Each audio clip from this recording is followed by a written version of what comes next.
დიდება ღმერთს და მადლობა ღმერთს ყველაფრისათვის.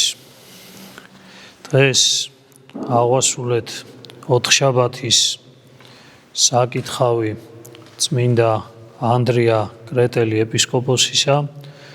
გუშინ ვისაუბრეთ სინანულის მნიშვნელობის შესახებ, თუ რა არის სინანული და ვფიქრობ, რომ დღეს ყველა ის ბიბლიური ადამიანი, რომელიც ანდრია კრეტელმა მოიყვანა მაგალითად ჩვენი ცხოვრებისათვის, ალბათ გააზრება შევძელით იმისა, რომ ვინ არიან ეს ადამიანები.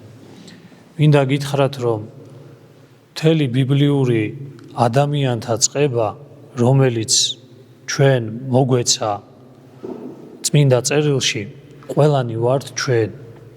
ჩვენშია ადამიც, ჩვენშია ევაც, ჩვენშია ძმის მკვლელი კაინიც, ჩვენშია ძმისგან მოკლული აბელი, ჩვენშია სეითიც, ჩვენშია ენუქი, ჩვენშია ნოე თავისი შვილებით. ჩვენში არის ის პერიოდი, როდესაც ნოე აშენებს კიდობანს და ადამიანები დასცინიან მას და ამას ვერ ხვდებიან, რომ მათი სინანულის გამოაკეთებს. ჩვენში არის ბაბილონის გოდოლი და მისი მშენებელი ადამიანები. ჩვენში არის აბრაამიც, ჩვენშია ლოთი, ჩვენშია სოდომი, ჩვენშია გომორი, ჩვენში არის ლოთი და მისი ოჯახი, ჩვენშია მოსე, ჩვენში არის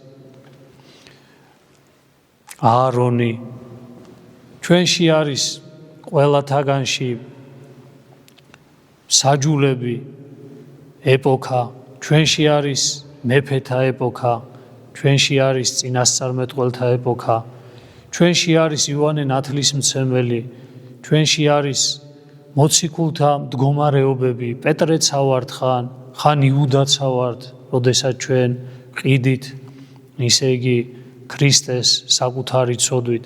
ანუ მთელი ბიბლია არის მაგალითები იმისა, ანუ ჩვენში არის ეს ყველაფერი სხვადასხვა დროს, სხვადასხვანაირად ვიქცევი და სხვადასხვა მოქცევის დროს ჩვენთვის სამაგალითო არის ბიბლიის რომელიღაცა პერსონაჟი, რომლის მეშვეობითაც ჩვენ უნდა შევეცადოთ დავინახოთ საკუთარი თავი სიღრმისეულად.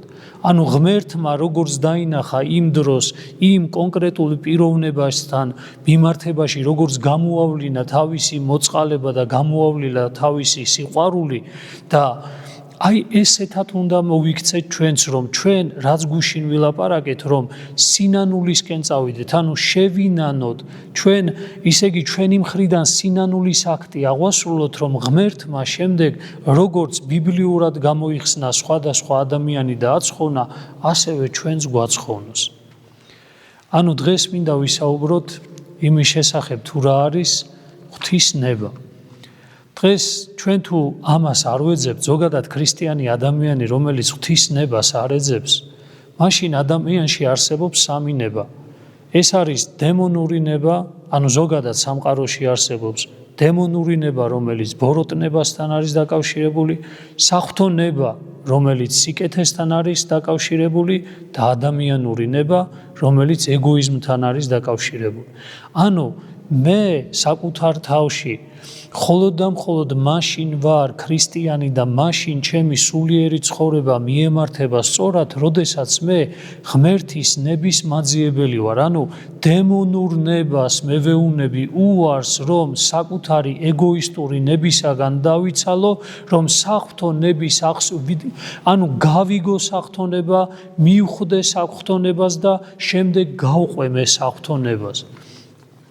აი ამისი განცდა დღეს ჩვენ ადამიანებს არ აქვთ.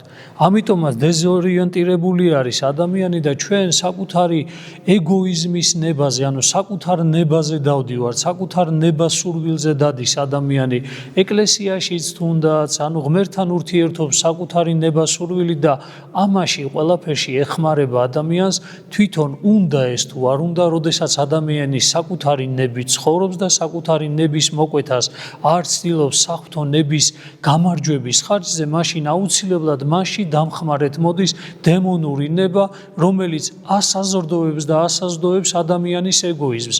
ისე ულამაზებს ამ ცხოვრებას, თითქოს ისე ჩაითრევს ადამიანს ეგოიზმში და მისი საბოლოო ჯამში ეგოისტური ნება გადაიქცევა დემონურ ნებად, რომ ადამიანი ისე აღმოჩნდება საღვთო ნების მოწინააღმდეგე და საღვთო ნების, ესე რომ ვთქვათ, მტერი, თვითონაც ვერ ხვდება ამას. და ეს ყველაფერი შეიძლება მას დაემართოს ეკლესიაში ცხოვრების დროს, ეკლესიაში ყოფნის დროს, აღსარების თქმის შემთხვევაში, ზიარებს, ანუ როდესაც ეს ყველაფერი კვებავს ადამიანის ეგოიზმს. თუ კი ჩვენ საღვთო ნების ძიება არ დავიწყეთ და საღვთო ნების გულისხმის ყოფა და აღსრულება არ დავიწყეთ, მაშინ გვახსოვდეს ჩვენ, რომ არანაირი სიკეთე ჩვენ არ გვექნება. Იმიტომ რომ ღმერთი რომ მოვიდეს ადამიანთან, მაშინ მისი ნების აღმასრულებელი უნდა გახდეს, ანუ საკუთარი ნების მოკვეთით საღვთო ნების მოსვლა ხდება. ჩემი ეგოიზმი რამდენადაც ჩემი ეგოიზმი და დემონური, ესე რომ ვთქვათ, დემონური ნებით ისე იგი გაჟღენთილი ჩემი ეგოიზმი რამდენადაც დაიხევს უკან, იმდენად ღვთის ნება შემოვა ჩემს გულში, მაგრამ რადგან გაკერპებული ჩვენი ეგოიზმი დემონური ძალის მეშვეობით ისე იგი კერპდება და კერპდება, ადამიანი მისი მსახური ხდება, თუნდაც თითქოს ცოდნით, სულიერი ცოდნით, ასე და ის. ეხლა მე მინდა ეს საუბრები, რომელიც გვექნება, იცოდეთ, რომ წარმოიდგინეთ, ადამიანმა რომ მიხვდეს, რომ საღვთო ნების ძიება დაიწყოს და მიხვდეს, რომ ის ღვთის ნების აღმასრულებელია, 8 საფეხური არსებობს. დღეს პირველზე მინდა წარმოიდგინეთ, 8 საფეხური არსებობს, სადაც ადამიანს გიწევს გათვალისწინება და ცოდნა იმისა, რომ გულისხმა ყო ადამიანმა და როგორ დაუთმო საკუთარი ნება, როგორ დაუთმო ღმერთს, რომ ღვთის ნება შეიმეცნო. ჩვენ რაღაც თითქოს ადვილად ვართ, რაღაცა ესე თითქოს გონია, რომ ღვთის ნების აღსრულება და ღვთის ნების დანახვა, ანუ თავისთავად თითქოს ადვილი არის. დამიჯერეთ ერთი რამე, რომ ხშირად ადამიანი შეიძლება კარგ საქმეს აკეთებდე გარეგნულად, მაგრამ ამას ეს ღვთისნება არ იყოს. მე უფრო მეც გეტყვით, შეიძლება ადამიანი რა გითხრა, ტაძარს აშენებდეს, მაგრამ ეს ღვთისნება არ იყოს. შეიძლება ადამიანი კეთილ საქმეს აკეთებდეს, მაგრამ მისთვის დასაჯა საკუთარი ეგოიზმის მხოლოდ და მხოლოდ გასამყარებლად იყოს ეს ყოველი. ამიტომ პირველი და მთავარი არის, რომ ადამიანმა ღვთისნება შეიმეცნო და ღვთისნებით აკეთო შენს ცხოვრებაში ყოველივე. თუ კი ამას არ დაეძებ ადამიანი, მაშინ გვახსოვდეს ჩვენ, რომ არ ვიცით რას ვაკეთებთ, არავინ არ ვიცით ის, რომ ვისი ნების აღმასრულებლები ვართ. კიდე გეუბნებით, რომ დემონური ნება და საკუთარი ეგოიზმი ხშირად კეთილი საქმეების უკან იმალება. ამას აღარ ვამბობ, რომ ადამიანი პირდაპირ გაგებით ბოროტ საქმეს აღასრულებს, ამაზე საუბარიც აღარ არის, მაგრამ თავარი რა არის, რომ ადამიანი შეიძლება კეთილ და კარგ საქმესაც აღასრულებდე, თითქოს ყველაფერი გარეგნულად კარგად გამოიყურება, მაგრამ ეს არავითარ შემთხვევაში არ შეიძლება იყოს ღვთისნება და როგორ უნდა გავარკვიოთ ეს, რომ კეთილ საქმეშიც კი, რომელსაც კარგ საქმეში, ესე რომ ვთქვათ, რომელსაც ჩვენ ფიქრობთ, რომ აღვასრულებთ, საღვთო ნება იყოს ეს ყოველივე. და ამაზე 8 საფეხური არსებობს. წარმოიდგინეთ, რამდენი გვაქვს სასწაული. დღეს ვილაპარაკოთ ერთ მათთაგანზე, ძალიან მცირედ, ძალიან მოკლედ, ძალიან ლაკონურად. პირველი, საღვთო ნება არასოდეს ეწინააღმდეგება წმინდა წერილს. აბა დაიმახსოვრეთ ეს პირველი დებულება. საღვთო ნება არასოდეს ეწინააღმდეგება წმინდა წერილს. რატომ? იმიტომ რომ წმინდა წერილი ეს არის საღვთო გამოცხადება ჩვენთვის.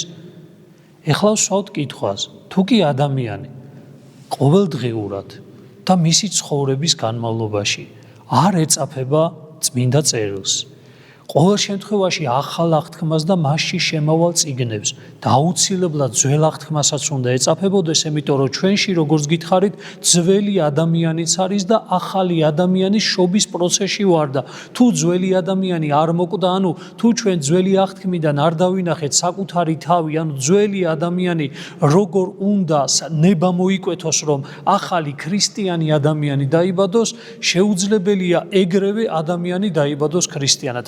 ჯერ თუ ადამიანმა საკუთარ თავს ძველი აღთქმა არ გაატარე, ძველი აღთქმას რას გულისხმობ? საკუთარი ცოდვების მოკვეთა, რასაც დღეს ანდრია კრეტელზე ვკითხულობთ, ეს არის ზუსტად ის, სადაც ორივე ახალი აღთქმიდანაც არის მაგალითები და ძველი აღთქმიდანაც არის მაგალითები.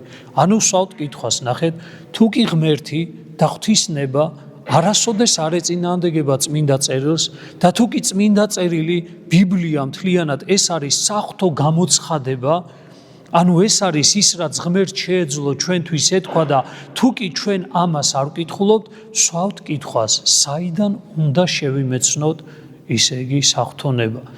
პირველი და უმთავრესი, როგორ გითხრათ, დაბალი კლასი, 0 კლასი, პირველი კლასი, ადამიანი, რომელიც ეკლესიაში მოვიდა და მას უნდა საღვთონებით ცხოვრება, საკუთარმა ნებამ, საკუთარმა ეგოიზმმა, საკუთარმა დემონურმა, ისე იგი ამ სულის კეთებამ, მოკლედ დაღალა ადამიანი, მოკლედ სადაც არ წავიდა, ყველგან წაიქცა ადამიანი, დატანჯულია ამ საკუთარი ნებით და მოვიდა საშველად, რომ ღმერთო მიშველე ვედრები და უფალი ეუნება მას, რომ შენი საშველი არის ერთი, თუ კი შენ გააკეთებ იმას, რასაც მე გეუნები.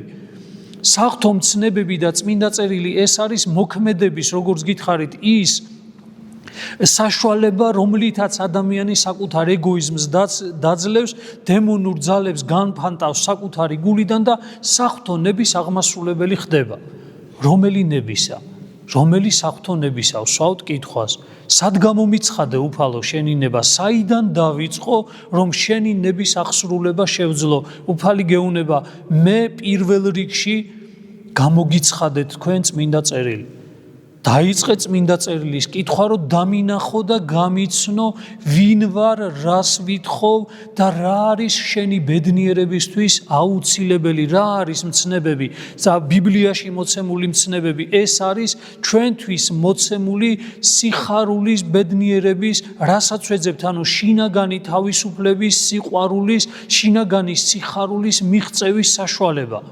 ეს არის როგორც საღვთო მცნებები, ბიბლია არის ჩვენთვის ბოდიშით ამ რაღაცა ტერმინისთვის შპარგალკა, რომელსაც ლექტორი მისცემს სტუდენტს, რომელმაც არ იცის გაკვეთილი და იცის, რომ ჩაიჭრება და ის აუცილებლად ტკივილს მიიღებს, იმიტომ რომ ის ვერ ჩააბარებს გამოცდას, ამ დროს მოდის კეთილი ლექტორი, სახიერი ლექტორი და აძლევს მას შპარგალკას და ეუნება, თუ კი გინდა რომ ჩააბარო, გაეცანი ამას და შენ ამ გამოცდას ჩააბარებს. საღვთო წერილი ეს არის გამოცხადება სამყაროში ადამიანებისათვის ღვთის ნების გამოცხადება, სადაც ჩვენ მისი შემეცნებით შევეცდებით საღვთო ნების აღმასრულებლები გავხდეთ და როდესაც ადამიანი საღვთო მცნებების, საღვთო ნების აღმასრულებელი ხდება, მაშინ ის, როგორც გითხარით, ამარცხებს საკუთარ თავში საკუთარ ეგოიზმსა და რა თქმა უნდა დემონურ ნებას, რომელიც ყველა ადამიანში არის. ახსენდება დოსტოევსკის მოკლედ ნაწარმოები ძმები კარამაზოვები, სადაც მოკლედ დოსტოევსკი იძახის, რომ ღმერთსა და დემონებს შორის, ეშმაკს შორის მუდმივი ბრძოლაა გაჩაღებული და ბრძოლის ველი არის ადამიანის გული. ადამიანი არ არის პასიური, ადამიანი არჩევანს აკეთებს, ვისმა ნებამ გაიმარჯოს მასში. კიდევ ვიმეორებ, თუ კი ჩემში ღვთისნება არ იმარჯვებს, ეს იმას ნიშნავს, რომ ჩემში იმარჯვებს დემონური ნება, იმიტომ რომ პირდაპირ ადამიანური ნება შეუძლებელია არ იყოს ნაკვები ამით, სიკეთეში წარემატება ადამიანი, ღმერთში წარემატება, ღვთისნებაში წარემატება, დემონურ ძალასთან, ისე იგი შეიკრება ადამიანის ნება და წარემატება ადამიანი ნახეთ, რას გულისხმობთ აქ. არასოდეს, ნახეთ, წმინდა წერილში წმინდა წერილში ღმერთი არასოდეს არ ეწინააღმდეგება საკუთარ თავს. არ შეიძლება ბიბლიაში ღმერთმა გამოგვიცხადოს მცნებად რამე და ჩვენ სხვა ადამიანისთვის კიდე სხვანაირად თქვას რამე.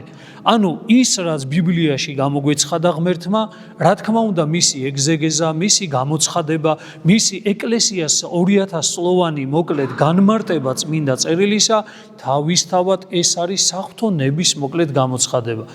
პირველი თუ კი ჩვენ გვინდა რომ საღვთო ნები, ამიტომაც არის, აბა დაუკვირდით, წმინდა წერილი იკითხება, მთელი 4 თავი იკითხება ამ მარხვაში. რატომ იკითხება?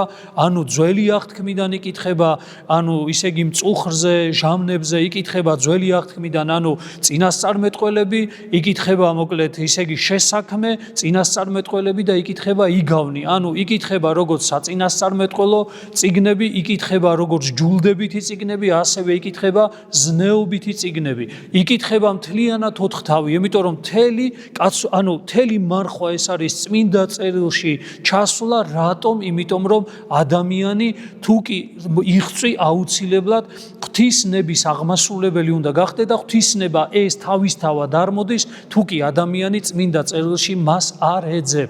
თუ ჩვენ წმინდა წერილში საღვთო ნებას არ ვეძებთ, მაშინ ადამიანი არის დეზორიენტირებული და თქვენ შეგიძლიათ პირდაპირ თქვათ, ბოდის გიხდით ამათ, ვინც შეიძლება ისმენდეს დღეს, ვინც აქ დგეხართ, პირდაპირ გეუბნები, თუ კი მე წმინდა წერილს არ ვეცნობი ყოველდღიურად და მათში არ ვეძებ საღვთო ნებას და საღვთო ცნებების გულისხმისყოფას და მე მათ აღსრულებას უკვე პრაქტიკაში, როგორც გულისმიერად და გონისმიერად, შინაგანად, ასევე გარეგნულად ადამიანებთან ურთიერთობაში, მაშინ ადამიანმა უნდა იცოდეს, რომ ის საღვთო ნების აღმასრულებელი არ არის და წეღან ვახსენე, მაშინ ვისი ნების აღმასრულებელია? საკუთარი ეგოისტური ნების, რომელიც აუცილებლად რომლის დამხმარებ ჭყალებში მოდის დემონური ნება, რომელსაც ადამიანი აღასრულებს. და კიდევ ვიმეორებ, შეიძლება ამავე დროს ადამიანი აღსარებელიც იყოს, წლების განმავლობაში აღსარებელიც, მაზიარებელიც იყოს, თითქოს რიტუალურ მსახურებას ყველაფერს აღასრულებდეს, მაგრამ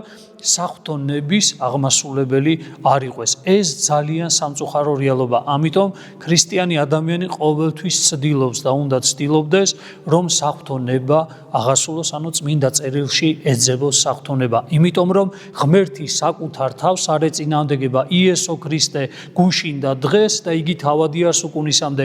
არ იცვლება ქრისტე, არ იცვლება მისი სიტყვა, არ იცვლება მისი სწავლება და არ იცვლება ზოგადად ჩვენთვის მოწოდებული საღვთო მცნებები. ამიტომ ერთადერთი სიმყარე, რაც სამყაროში ქრისტიან ადამიანს გააჩნია, ეს არის საღვთო მცნება, მათი გულისხმისყოფა და მოკლედ საბოლოო ჯამში მათი ცხოვრება. ხშირად არის ხომ ესეთი რაღაცა, გვახსოვდეს, შეიძლება თუ კი ჩვენი, ესე რომ ვთქვათ, გადაწყვეტილებები, შინაგანი გულისთქმა, გარკვეული გადაწყვეტილებები, რჩევები, დარიგებები ღვთის სიტყვის საწინააღმდეგოა, გვახსოვდეს, რომ ის ღვთისაგან არ შეიძლება იყოს. დავფიქრდეთ, ეხლა რა თქვა მამა გიორგიმ. გამოდის, ჩემი შინაგანი გულისთქმები, რა აზრებ გულისთქმები ნიშნავს იმას, რომ ჩემი სურვილები, ნება, მე რა მინდა, როგორ მინდა, ჩემი ფიქრები, ჩემი გადაწყვეტილებები, ჩემი რჩევები, ვიღაცის მიერ მოწოდებული რჩევები და დარიგებები, თუ კი ცოტათი მაინც ეწინააღმდეგება წმინდა წერილს, ის არ შეიძლება საღვთო ნებით იყოს მოწოდებული. რას ნიშნავს ეს? რამდენი ვინმესთვის დაგვირიგებია რამე, რამდენი ვინმესთვის მოკლედ ისე იგი რჩევა მიგვიცია, რამდენ საკუთარ გულისთქმას ავყოლილვათ, რომ გონია, რომ ეს არის საღვთო ნებიდან გამომდინარე, რამდენჯერ ყოფილა, რომ გადაწყვეტილებები მიგვიღია ისეთი, რომელიც ფიქრობთ, რომ ეს საღვთო ნებით არის და ამ დროს ადამიანი წმინდა წერილს არ ეცნობა, პირველ საფეხურსაც კი არ გადის. წარმოიდგინე, 8 საფეხური არსებობს ამისი, პირველ საფეხურზეც კი არა ვარ. ჩვენ რო წმინდა წერილში კითხულობდე და მის ნებას ვეძიებდე და ჩვენ ამავე დროს ვასწავლით, დარიგებებსაც ვაძლევთ, საკუთარ თავსაც, სხვასაც, გადაწყვეტილებებსაც ვიღებთ თამამად, გულისთქმები, რომელიც ჩვენში არის, იმასაც მივაწეროთ, რა თქმა უნდა, ეს სწორია და ამიტომაც არის სიხარული არანაირი არ გააჩნია ქრისტიან ადამიანს. რატო არ გააჩნია?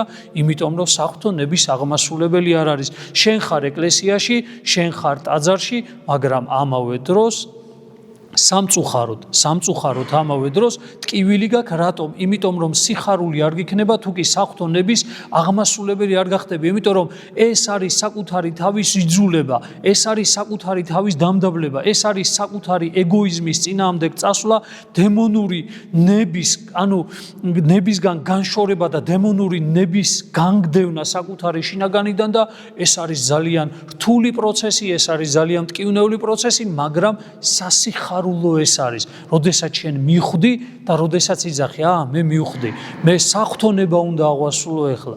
ამიტომაც ჩვენ ხშირ შემთხვევაში, წარმოიდგინეთ ქრისტიანი ადამიანები, ქრისტიანებო დაფიქრდით, მარხველო ქრისტიანებო დაფიქრდით, რომ ბოლოს როდის მივიღეთ ჩვენ გადაწყვეტილება, როდის ჩვენი გულისთქმები როდის იყო მომართული საღვთო ნებით, როდის იყო, ესე რომ თქვა, ჩვენი დარიგებები, როდის იყო ჩვენი რჩევები ვინმესადმი, როდის იყო საღვთო წერილიდან გამომდინარე, რა სახარებაში ესე წერია, ქრისტე ესე გვეუნება, ბიბლიაში ესე წერია, მოსემ ესე დაგვიწერა, არ ვიცი, აარონი ესე მოიქცა, ესე იგი კაენი ესე მოიქცა, ამიტომ ესე არ შეიძლება სემი ესე მოიქცა და ისე იგი ქამმა ესე მამის წინაშე ესე გააკეთა და ამიტომ ესე არ უნდა მოიქცეთ, აბრაამი ესე მოიქცა, ისააკი ესე მოიქცა და ასე შემდეგ, ბოლოს როდის შევადარეთ საკუთარი მოქმედებები, საკუთარი განსჯა, გულისთქმები, საკუთარი გადაწყვეტილებები და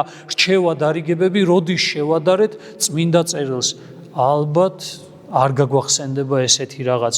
იმდენად მოსწრაფეები ვართ ადამიანები სხვის ცხოვრებაში ჩასარევად. ამიტომაც სიფრთხილე არა გაქვს. რატო არა გაქვს სიფრთხილე? იმიტომ რომ საღვთო ნება და მადლი არ არის შენში. შენში რომ სინანულის მადლი იყოს, გუში როგორც ვილაპარაკე და შენში რომ მართლა საღვთო ნება აღასრულებოდეს, შენ ღმერთის მსგავსი იქნებოდი და აუცილებლად გაუფრთხილდებოდი საკუთარ თავშიც. ისე იგი საკუთარ თავშიც საღვთო ხატებას და მით უმეტეს გაუფრთხილდებოდი მეორე ადამიანს, ვაიმე ღმერთო, მე რო ეხლა ამას დარიგება მივცე, საიდან ვარიგებ ამას, რა ვიცი მე რო ესე არის. რამხელა პასუხისგებლობა. აქ ადამიანი იტყვი, კაცო, მაშინ რა არის, იცი? მოდი თუ არ ვიცი, მე არ დავარიგებ, მაგრამ ასეც არ არის. კი, ძველი აღთქმა გეუნებოდა, გაუკეთებ ადამიანს იმას, რაც შენ არ გინდა გაგიკეთონ, მაგრამ ახალი აღთქმა, რომლის წევრებიც, ეკლესიის, ქრისტეს ეკლესიის წევრები ჩვენ ვარ და ჩვენ თქვით, რომ ჩვენ გვინდა ამ ეკლესიის სრულფასოვანი წევრები ვიყოთ, აქ ახალი აღთქმა სვარამეს გეუნება, გვავალებს კიდეც, რომ გაუკეთეთ ადამიანებს ის, რაც თქვენ გინდა რომ გაგიკეთონ, პასიური მდგომარეობიდან აქტიურ მდგომარეობაში გადავყევარ და გვეუნება, ქრისტიანო, მარხველო ქრისტიანო, ძიმეთ მარხველო ქრისტიანო, წყალზე და პურზე ყოფო ქრისტიანო, მე გეუნები, რომ შენ უნდა შეეცადო, რომ ეს მოქმედებაში გამოავლინო ეს ყველაფერი და შენ ადამიანებს საღვთო ნება უნდა მიუტანო, ღმერთით უნდა ურჩიო და დარიგება მისცე და ეს რომ შეძლო საკუთარი გულისთქმები და საკუთარი გადაწყვეტილებები, საკუთარი შინაგანი წესრიგი საღვთო მცნებებითა და წმინდა წერილით უნდა მოაწყო.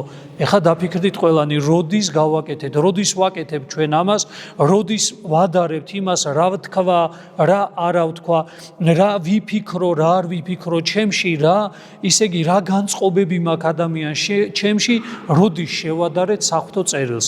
ეს ალბათ ვერ გავიხსენებთ ამას. ქრისტიანობა და რა არის მარხვის ასპარეზი.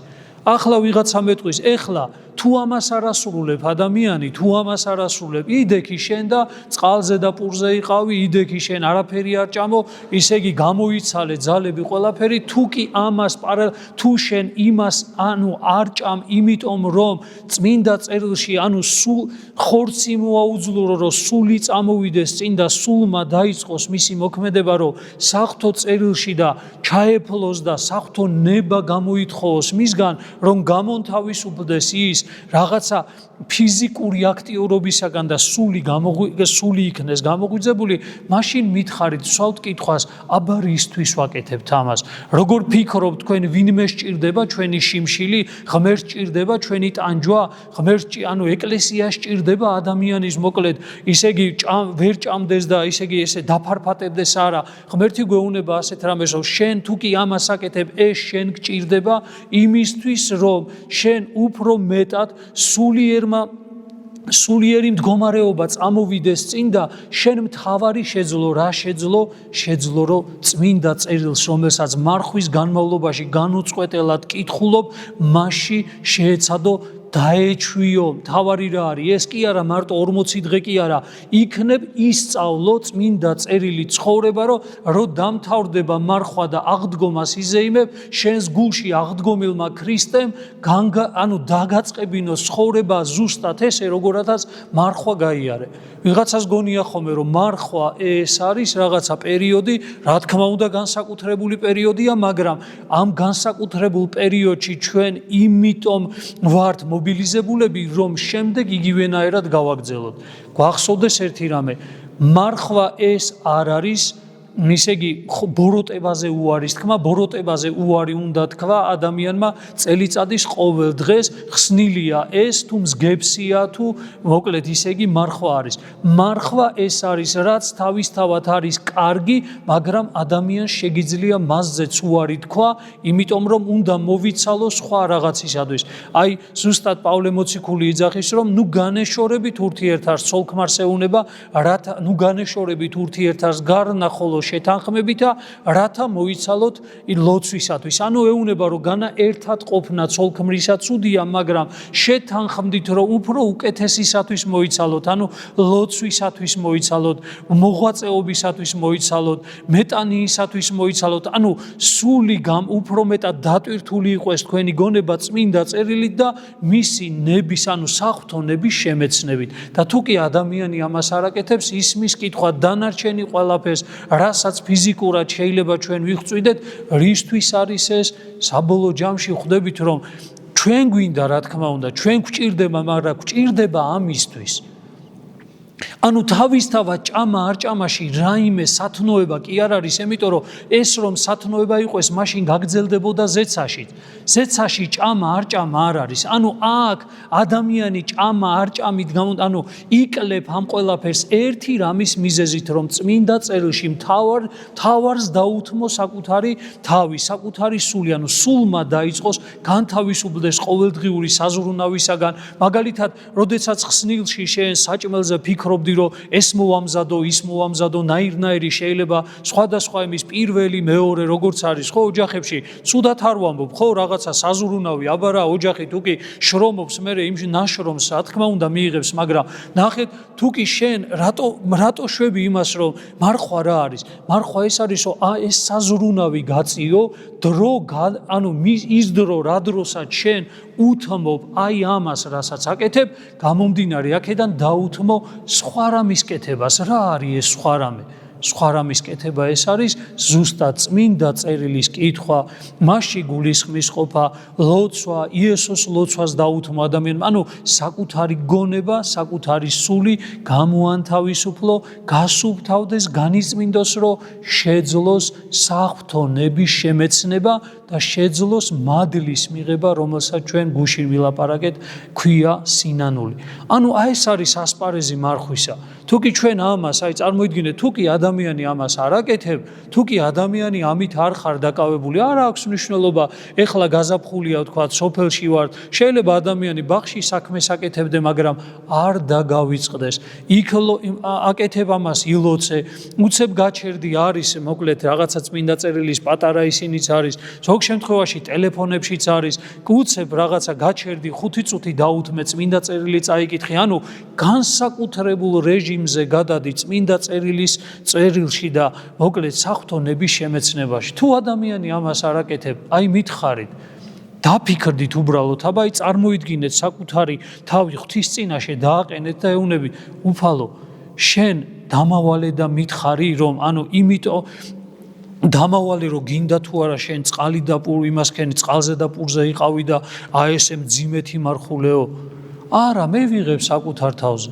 მე მინდა რომ შენ გამომთავისუფლდე, რომ შენ შეგიმეცნო. აი ამიტომ ვაკეთებთ ამას. არა იმიტომ რომ ეს სათნოება არ არის ეს. სათნოება არ არის, სათნოება არის ის, რასაც ამის მაგივრად ვაკეთებთ მერე. და თუ კი ადამიანი კიდევ ვიძახი, რასაც შენ ისა იოანე ოქროპირი იძახის საოცარ ამესო, იმას რასაც, ანუ რა არისო მარხვაო გამოვლინებითათო, რასაც ხსნილში ისე იგი ჭამ ადამიანი და ამისთვისო თანხას ისე იგი თანხას ხარჯავო მარხვაში რასაც დახარჯავო განსხვავება გლახაკებს მიეციო. აბა ეხლა წარმოიდგინეთ რა განსხვავებაზეა საუბარი ხშირ შემთხვევაში უფრო მეტს ვიხარჯებით. უფრო მეტს ვიხარჯებით, ანუ უფრო მეტად, ანუ კიდევ ვიძახი იმდენად ჩვენ აი საერთოდ ისე ანუ მარხვის თავარი შინაარსი იმდენად დაკარგული გვაქვს კვანძი, რომ ადამიანებს არც კი ვიცით, მოკლედ ისე იგი რით ვართ საბოლოო ჯამში დაკავებულები. ამიტომ მინდა იცოდეთ ყველამ, რომ თუ ადამიანი აი ეს პირველ საფეხურს, წარმოგიდგენთ პირველ საფეხურია, თქვენ წარმოგიდგენიათ მერვემდე რა იქნება, რამხელა რაღაც ჭირდება ადამიანს, რომ საფრთხონება შეიმეცნოს თავისთავად, ხო? ანუ წმინდა წერილი ეს არის ჩვენი, არ ვიცი, საფუძველი, ეს არის ჩვენი, რა ვიცი, ფილტრი, ეს არის ორიენტირი, ჩვენი აი მთელი ყველაფერი არის. ჩვენი მთელი ყველაფერი არის მოკლედ საღვთო წერილი და თუ ადამიანი ისე იგი საღვთო წერილში არ ისე იგი შთაეფლება და საღვთო ნებას არ გამოითხოვს ლოცვით და მერე მოკლედ მასში ჩაღრმავებით სულიწმინდის მადლით, მაშინ გაგვიჭირდება. მე არ ვამბობ იმას, რომ ასე ცხოვრება არ შეიძლება. შეიძლება, რა თქმა უნდა, ვინ დაგიშლის იცხოვრე, მაგრამ თუ როდისმე მოინდომებ, რომ მართლა ქრისტიანობა შეეჭიდო და თუ კი როდისმე მოინდომებ, რომ ვაიმე, ჩემი ცხოვრება ნეტა ღვთისნება არის, მე როგორც ღვთისნებას აღვასრულებ ახლა, თუნდაც რომ კარგ საქმეებს ვაკეთებ, თუ როდისმე ამას ეჭვის ქვეშ დააყენებ და აუცილებლად უნდა დააყენოთ, მაშინ გახსოვდეთ, პირველი საფეხური არის მოკიდეთ ბიბლიას ხელი, წმინდა წერილს მოკიდეთ ხელი და დაიწყეთ მისი ესე რომ ვთქვათ, ხშირი გამოყენება. ამას წინათ ვიღაც იძახდა, ისე იგი გამოკითხულთა შორის, ალბათ დღესაც პირველი წიგნია მსოფლიოში, რომელიც იბეჭდება, მაგრამ ყველაზე ნაკლები ადამიანი კითხულობს მაგას. ჩვენი ქრისტიანების ვისაც არ შეეკითხები, ბიბლია ყველასა აქვს სახში და ყველაზე დამტვერილი წიგნია, იმიტომ რომ თითქოს დევს სადღაც მაქვს, მაგრამ მისი ხელის მოკიდა კაცისთვის არ უნდა და მისი შემეცნება და მასში მოკლედ გაწვრთნა არ უნდა. აი წმინდა წერილით მუხლით დავამთავრეთ, ფსალმუნში წერია ეს სიტყვები, ლამპარია ჩემი ფეხებისთვის შენი სიტყვა და სინათლე ჩემი ისე იგი ბილიკებისთვის. აი საღვთო წერილი ეს არის ზუსტად ისე იგი სინათლე ჩვენი ბილიკებისთვის და ჩვენი ფეხებისთვის, ანუ ფეხი ნიშნავს საქმეებს, რომელზეც ჩვენ მასზე დავდივართ, ლამპარი არის ჩვენთვის. აი ეს არის პირველი ნაწილი, რომელიც ისე იგი ჩვენ უნდა შევიმეცნო და ეს გვანახებს საბოლოო ჯამში, ისე იგი მიზეზის გარეშე წმინდა წერილში რომ არაფერი არ არის ნათქვამი. უმიზეზოდ არაფერი არ არის ნათქვამი. აი ერთი იოტისოდენა რამეც კი არ არის ამ ხელა ბიბლიაში, ერთი იოტისოდენა რამეც არ არის, რომელსაც თავისი საღვთო შინაარსი არ გააჩნია და როცა კითხულობ, ხან ერთ რამეს გაიგებ, ხან მეორე რამეს გაიგებ და მოკლედ ადამიანი რაღაცა იმ საღვთო აზრებში და საღვთო წვდომაში მოკლედ ცხოვრობდა. აი ამითი იცრება ჩვენი ცოდვებიც. ამითი ვხედავთ ჩვენ იმას ცოდვებსაც. აბა რომ მოვდივართ აღსარებაზე რა, ვერ ვარჩევთ ერთმანეთისაგან, რა ვცოდეთ უმეცრებით, რა ვცოდეთ უძლურებისაგან, რა ვცოდეთ ისე იგი გატაცებულნი ვიყავით რაღაცა ესე რომ ვთქვათ გართობითა და იმით, რა ვცოდეთ სხვისი მაგალითით, რა ვცოდეთ ისე იგი უაზრო მიბაძვით ვიღაცისადმი, რა ვცოდეთ მოყვასის განკითხვით, ანუ მოყვასის სისასტიკით, ანუ უსიყვარულობით. ესენი გარჩევა არა გვაქვს, რითი უნდა გაარჩიოთ ესენი. ერთადერთი რამე არსებობს, ბიბლია არსებობს, სადაც ეს ცოდვები სხვადასხვა ფორმით არის გამოვლენილი. და რომ მოვდივარ, ანუ მთელი ეს კანონი, კრიტელის კანონი რა არის? ანუ რას იძახის კრეტელი, ეს ხო დაწერა, რომ იმისავით ვწოდე, ამასავით მოვიქეცი, პეტრესავით მოვიქეცი, იუდასავით გავაკეთე, ანუ მოყავს ანდრია კრეტელ ეპისკოპოს მოყავს ამ წმინდა წერილში მოყვანილი ისე იგი შესული ესა თუ ის პიროვნებები, რომელთაც თავს გადახტათ გარკვეული რაღაცა და თქვა, რომ აი მეც ამისავით ვიქცევი და წარმოიდგინეთ, აი რომ მოხვალ ახსარებაზე და რა სიტყვიცი პეტრესავით შემეშალა, იუდასავით მოვიქეცი მამაო, იმიტომ რომ ესი არის. ანუ მამაოც არ გინდა უფალო, იუდასავით მოვიქეცი და წარმოიდგინეთ, შენი ყოველი საღამოს ლოცვა, რომელიც მცირე, ანუ ესე რომ ვთქვა, მოკლე ახსარება არის, როდესაც დღემ გაიარა და როდესაც დგეხარ ღვთის წინაშე, საღამოს ლოცვა ჩამოილოცე რაღაცა შინაგანად, იესოს ლოცვა ილოცე და დგეხარ და ამ ახსარებას იძახი, უფალო, დღეს იუდასავით მოვიქეცი, დღეს პეტრესავით მოვიქეცი, დღეს ისე იგი ლოთისავით მოვიქეცი, დღეს ქამივით მოვიქეცი და